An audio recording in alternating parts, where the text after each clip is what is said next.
Në rrjetet e mia sociale kam marrë një kërcënim sa i takon asaj çfarë kam bërë në spitalin onkologjik. Në fakt është një gjuhë e ulët, një gjuhë vulgare, një gjuhë e cila kërkon të më tremb, të më friksoj për denoncimet dhe investigimet e vazhdueshme që kam publikuar dhe që do të publikoj në të ardhmen. Është një mesazh i cili më kërkon që të mos jemi pranishëm më përpara spitalit onkologjik dhe se do të përgjigjem për çfarë kam bërë.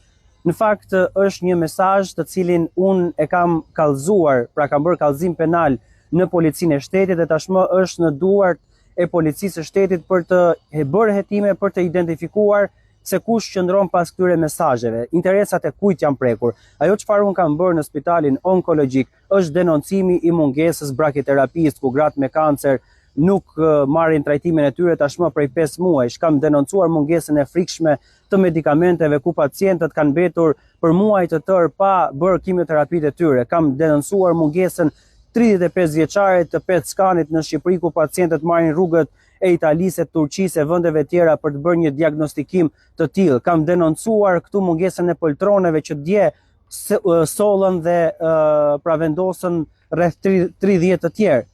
Kam denoncuar mungesën dhe mosbërjen e analizave në spitalin onkologjik. Kam denoncuar gjithashtu edhe korrupsionin dhe zhvatjen që është bërë pacientëve të cilët vuani nga kanceri për të paguar në dorë biopsit pa faturë në klinika private.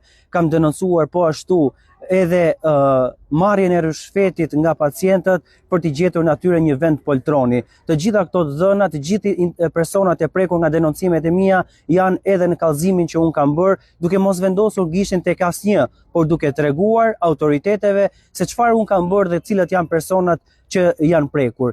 Të gjithë duhet të kuptojnë diçka. Unë do të jem përpara spitalit onkologjik thuajse çdo ditë. Është misioni im dhe nuk më tremb asgjë, çdo kush do duhet ta kuptoj.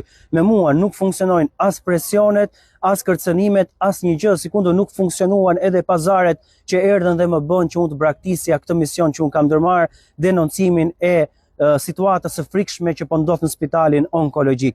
Ky është një mision i imi dhe unë do ta çoj deri në fund pavarësisht çdo lloj kostoje që mund të më vijë mua. Nga ana tjetër, çështja tashmë i ka kaluar policisë së shtetit e më pas prokurorisë për hetime dhe për gjetur personin i cili ka çuar atë mesazh kërcënues dhe kush fshihet pas tij, ndërkohë mua do më keni çdo ditë përpara spitalit onkologjik për të vijuar atë çfarë kam bërë prej vitesh tashmë, denoncimin e situatës së frikshme me të cilën përballen pacientët të smur nga kanceri.